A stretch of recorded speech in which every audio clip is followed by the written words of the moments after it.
سب سے پہلے ہم پیرنٹس سے بات کریں گے کہ پیرنٹس کا سب سے پہلے جو رول ہوتا ہے اپنے بچوں کے لیے، تو پیرنٹس کا کہاں پہ جو رول ہے وہ بھی آپ دیکھتے ہیں کہ کم ہے، جس کی وجہ سے ابھی بھی یہ کمی ہے؟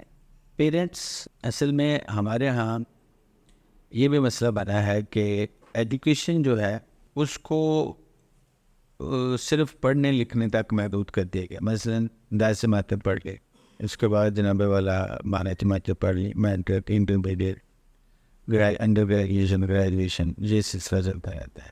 اویئرنیس کس جگہ پر نہیں آتی، آگہی کا جو ہے نا سفر کبھی شروع نہیں ہوتا ہے. والدین بھی یہی چاہتے ہیں کہ ابھی تو اس پر بھی بہت حد تک کمی آ گیا، ورنہ تو ہر والدین کی خواہش تھی کہ ہمارا بیٹا ابھی پیدا نہیں ہوا تو میں اپنے بیٹے کو ڈاکٹر بناؤں گا، ڈاکٹر بناؤں گی، یا میرا بیٹا انجینئر بنے گا، میرا بیٹا پائلٹ بنے گا. یہ مذاق کی حد تک باتیں ہیں، ایسا نہیں ہوتا ہے. اب اس کا نقصان کیا ہوتا ہے کہ پیرنٹس ایک سوچ کے ساتھ کہ میں نے اپنے بیٹے کو ڈاکٹر ہی بنانا ہے یا میں نے اپنے بیٹے کو انجینئر ہی بنانا ہے، وہ بچے کے ذہن میں بھی یہ ڈالتے رہتے ہیں. ٹھیک ہے، کبھی تو نہیں ڈاکٹر بننا ہے تو نہیں. اب اس کی جو اس کا ایپٹیچیوڈ ہے وہ کیا ہے، اس کی طرف کوئی توجہ نہیں دیتا. مثلاً ایک بچہ ہے، اس کے اندر یہ شوق ہی نہیں ہے کہ وہ ڈاکٹر بنے، وہ تو کوئی مصور بننا چاہتا ہے، وہ تو کوئی جناب والا پائلٹ بننا چاہتا ہے، وہ کچھ اور بننا چاہتا ہے. ایک تو یہ بڑا پرابلم ہے. دوسرا پھر وہی بات آ جاتی ہے کہ ہم جب تک اپنے پروفیشن کو آنر نہیں کرنا شروع کریں گے، خاص طور پر وہ پروفیشن جن کو ہم لو پروفائل پروفیشنز کہتے ہیں، ان کو جب ہم خود سے عزت دینا نہیں شروع کریں گے تو کچھ بھی نہیں ہو سکتا ہے. والدین کا رول یہ ہے کہ ان کو بھی احساس ہونا چاہیے کہ کوئی بھی پروفیشن جو ہے نا وہ چھوٹا بڑا نہیں ہوتا. ہر پروفیشن قابل عزت ہے. اور اسی وجہ سے حضور نبی اکرم صلی اللہ علیہ وسلم نے فرمایا الکاسب حبیب اللہ، ہاتھ سے کام کرنے والا اللہ کا دوست ہے. بالکل، یعنی کہ آپ نے جیسے بات کی، یہاں پہ پیرنٹس کو یہ سوچنا چاہیے کہ جو ان کا بچہ کرنا چاہتا ہے، کام کرنا چاہتا ہے، وہ زیادہ اچھا کر پائے گا اور اس کی طرف ہی انہیں فوکس کرنا چاہیے اور اس پہ ان کی ہیلپ کرنی چاہیے، بجائے اس کے کہ اپنی مرضی اس پہ جو ہے وہ سلط ہے. یہ بھی ضروری ہے.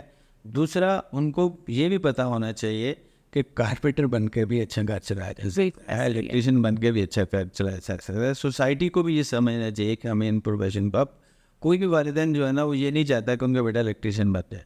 کیوں نہیں چاہتا؟ اس لیے کہ ہماری سوسائٹی میں ایز این الیکٹریشین اس کی وہ رسپیکٹ اور پریسٹیج نہیں ہے جو ایک ڈاکٹر یا انجینئر کی ہوتی ہے. ایسا ہی ہے. اور اسی طرح سے پیسوں کا ارننگ کا بھی جو تفاوت ہے وہ بہت بڑا ہے، گیپ بہت بڑا ہے.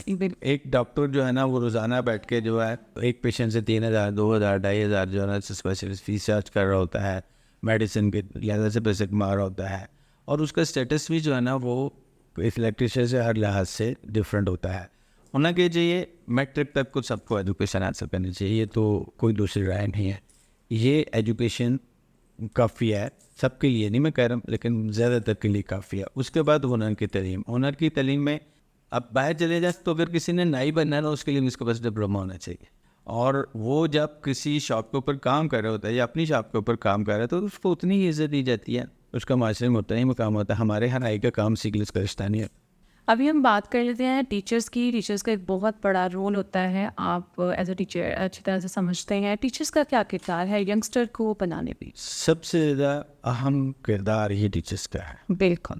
ٹیچرس جو ہیں وہ کسی بھی قوم کے معمار ہوتے ہیں، اور دنیا بھر میں اساتذہ کو یہ امید دی جاتی ہے اور اتنی عزت دی جاتی ہے. امریکہ جیسے ملک کے اندر کسی بھی شخص کے پروٹوکول میں ٹریفک کا روکنا شامل نہیں ہے، چاہے وہ امریکہ کا صدر ہی، لیکن استاد کے لیے ٹریفک کو روکا جا سکتا. اشفاق احمد صاحب ریڈیو پاکستان میں ہوتے تھے، وہ اٹلی میں ایک سرکاری وفد کے ساتھ گئے ہوئے تھے. تو وہاں گاڑی چلاتے ہوئے کوئی ٹریفک چلان ہو گیا ان میں سے کسی ساتھی کا، اور ان کو عدالت میں سمٹ کیا گیا. اور جب وہ عدالت میں پہنچے تو جج نے جو کلپریٹ یا جس کے اوپر الزام لگایا گیا تھا اس سے پوچھا کہ آپ کون ہیں، آپ کا پیشہ کیا ہے. تو انہوں نے ایبرپٹلی کہا کہ ہم ٹیچرس. تو what in response to the explanation by the person who said I am teacher, جج نے کہا gentleman, ladies and gentleman please stand up, there is one teacher in the court. جج بھی ان کے ساتھ کھڑا ہو گیا. اب یہ اتنا اعتماد، اتنا احترام کیوں دیا جاتا ہے؟ کیونکہ ان کو پتہ ہے کہ اگر استاد جو ہے غلط ہو جائے گا تو پھر پوری قوم میں لگا ہو جائے. ہمارے حال ہے استاد کے کندھوں پر پوری قوم کی ذمہ داری ہے, بوجھ نہیں ہے, پوری قوم کی ذمہ داری ہے. جو استاد نے قوم کو بنانا ہے وہی قوم. بالکل دنیا کے جتنے بھی بڑے بڑے انقلاب ہیں, جتنے بھی بڑے بڑے اشخاص ہیں, ایسے اسکندر اعظم کی بات کر لیجیے, استاد تھے جن کی وجہ سے اس نے پوری دنیا کو فتح کرنے کے ٹھانے.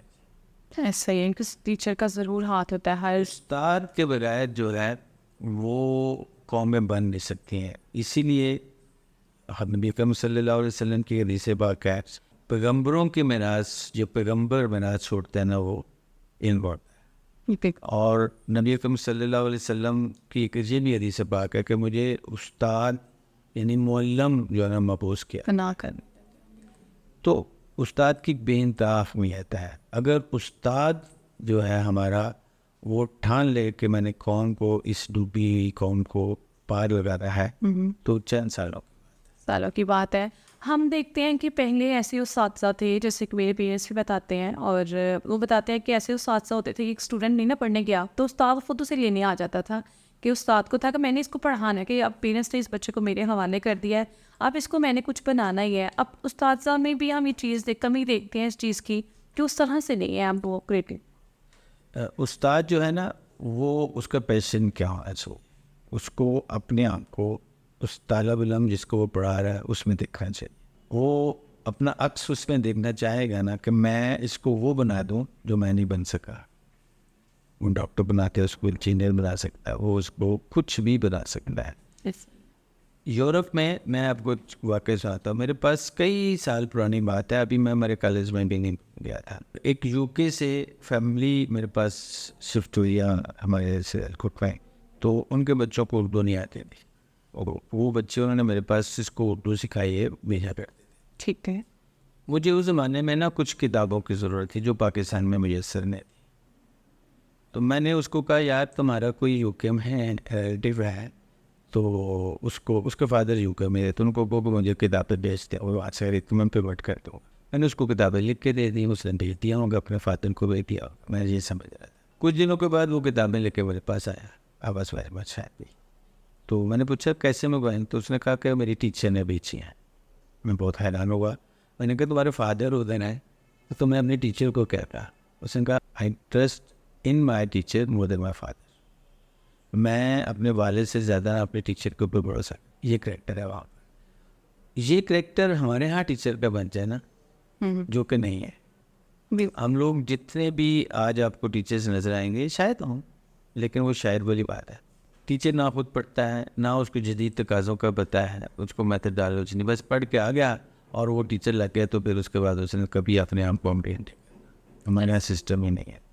جدید ٹیکنالوجی سے لیس نہیں کرنا, جدید رجحانات کو سمجھنے کی کوشش نہیں کرنی, جدید ضروریات کو سمجھنے کی کوشش نہیں کرنی, تو وہ کیسے اپنے طالب علموں کو جو ہے نا وہ بہتر بنا سکتا ہے. ایسے ہی خود اس کو اپنے آپ کو ہر لمحہ جو ہے نا بہتر سے بہتر کرنے کی کوشش کرنا چاہیے, سیکھنے کی کوشش کرنا چاہیے, تبھی وہ دوسروں کو سکھا سکتا ہے. محنت کرنی چاہیے.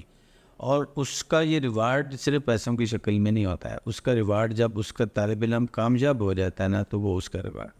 ایسے اس لیے وہ کہتے ہیں کہ استاد بادشاہ نہیں ہوتا, لیکن وہ اسٹوڈنٹس کو بادشاہ بنا دیتا ہے. تو اسی میں دونوں ٹیچرس کو اسٹوڈنٹ کو دونوں کو مل کر کام کرنا چاہیے.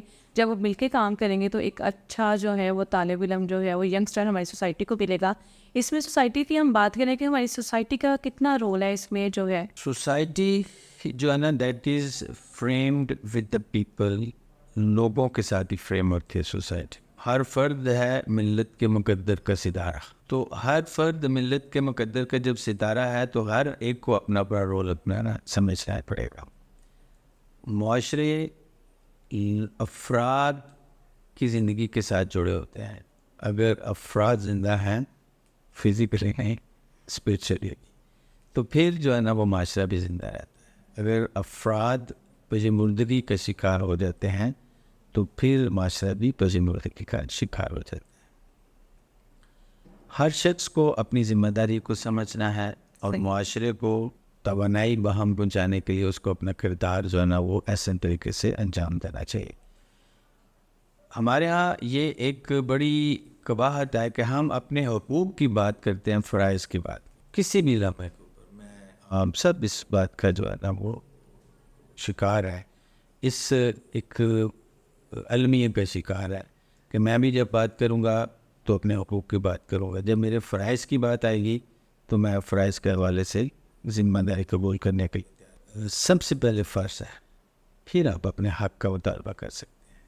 ہم فرض ادا کرتے نہیں ہیں، کرنا چاہتے نہیں ہیں، اور اپنے حقوق جو ہے نا اس کے لیے ہم بڑے بلند دعوے اور بڑے جو ویلا بچاتے ہیں۔ کوئی بھی شخص جو ہے نا وہ اس رویے کا شکار رہے گا تب تک معاشرہ درست نہیں ہو سکتا۔ معاشرے کو درست ہونے کے لیے ہم سب کو درست ہونا پڑے گا۔ بیش ہم کہتے ہیں دوسرا ٹھیک ہو جائے میری ہے میں، بالکل تو سب سے پہلے خود کو درست کرنا پڑے گا۔ ایک ڈرامہ تھا پاکستان ٹی وی کے اوپر چلا تھا، مجھے یاد نہیں رہا ہوا، تو اس کا ایک ڈائلاگ تھا بہت پرانے زمانے کے، اس میں وہ پوچھتا ہے ایک دوسرے سے جس سے وہ مکالمہ کر رہا ہوتا ہے، وہ کہتے ہیں کہ مجھے یہ بتائیے کہ ہم سب لوگ اگر کسی ایسے جنگل میں پھنس جاتے ہیں جس کے ہر طرف کانٹے ہی کانٹے ہیں تو کیا کریں؟ تو وہ کہتا ہے کہ میں تو اپنے حصے کے کانٹے صاف کرنے کی کوشش کروں گا۔ وہ کہتا ہے کہ سب لوگ اپنے حصے کے کانٹے صاف کر لیں گے تو پورے معاشرے کے کانٹے ختم۔ ایسا ہی ہے، ہم کہتے ہیں کہ ہمارے کانٹے بھی کوئی اور آ کے سوئی نہ ہوا تو ہم اس جہنم کا شکار رہیں گے ہمیشہ کے لیے جب تک کہ ہم اپنے حصے کے کانٹے خود صاف نہیں کریں گے۔ صاف نہیں کریں گے۔ اچھا، ہم لاسٹ پہ آپ کیا میسیج دینا چاہیں گے ہمارے یوتھ کو؟ آپ کیا سمجھتے ہیں کہ آپ ایز اے ٹیچر کیا جو ہے وہ یوتھ کو کہنا چاہیں گے تاکہ وہ بھی آپ کی اس بات پہ عمل کریں اور اس سے مستفید ہوں؟ نبی اکرم صلی اللہ علیہ وسلم کے پاس نا یہ روایت ہے، یہ درست ہے کہ نہیں میں اس کی گارنٹی نہیں دیتا ہوں، لیکن میں نے پڑھی ہے۔ حضور نبی اکرم صلی اللہ علیہ وسلم کے پاس ایک خاتون آئی اپنے بچے کو لی اور کہا کہ یا رسول اللہ صلی اللہ علیہ وسلم میرا بیٹا گڑ بہت کھاتے اس کو منع کر دیجیے۔ تو نبی اکرم صلی اللہ علیہ وسلم نے ارشاد فرمایا بی بی قائم آئی ہے، چلی جاتی ہے خود، حضور نبی اکرم صلی اللہ علیہ وسلم کی کون بات ڈال سکتا ہے۔ اگلے دن وہ بچے کو دوبارہ لے کے آتی ہے تو آپ مسکرا کے کہتے ہیں بیٹا گڑ نہ کھایا کر۔ وہ خاتون ایک دم سے جو ہے نا وہ کہتی ہے یہ بات تو آپ کل بھی کر سکتے تھے، اس کے لیے ایک دن کیوں لیا آپ نے؟ حضور نبی اکرم صلی اللہ علیہ وسلم نے فرمایا کل میں نے خود گڑ کھایا ہوا تھا، میں کیسے منع کرتا؟ تو باتیں نہیں کرنی، صرف باتیں نہیں کرنی بلکہ خود اس کا عملی نہ ہونا۔ کسی دن نا میں اس بات کے اوپر بھی آپ سے مکالمہ کرنا چاہوں گا کہ حضور نبی اکرم صلی اللہ علیہ وسلم کو سردار انبیاء کیوں کھایا جاتا ہے؟ اور یہ بھی آپ کو بتایا کہ حضور نبی اکرم صلی اللہ علیہ وسلم کو 40 سال کی عمر میں نبوت عطا ہوئی، کیوں؟ اس کے پیچھے ایک بہت لاجک اور بہت بڑی وجہ ہے، اور وہ وجہ کیا ہے اس کے اوپر ہم کسی اور اس بات کریں۔ ہاں جی، انشاءاللہ، بہت شکریہ آپ کا، thank you so much doctor Aftab Ahmed sahab, آپ نے اپنے قیمتی ٹائم سے ہمیں ٹائم دیا۔ انشاءاللہ آپ سے ملاقات ہوگی اگلے پروگرام میں ایک نئے ٹاپک کے ساتھ، تب تک کے لیے ہمیں اجازت دیجیے، اللہ حافظ۔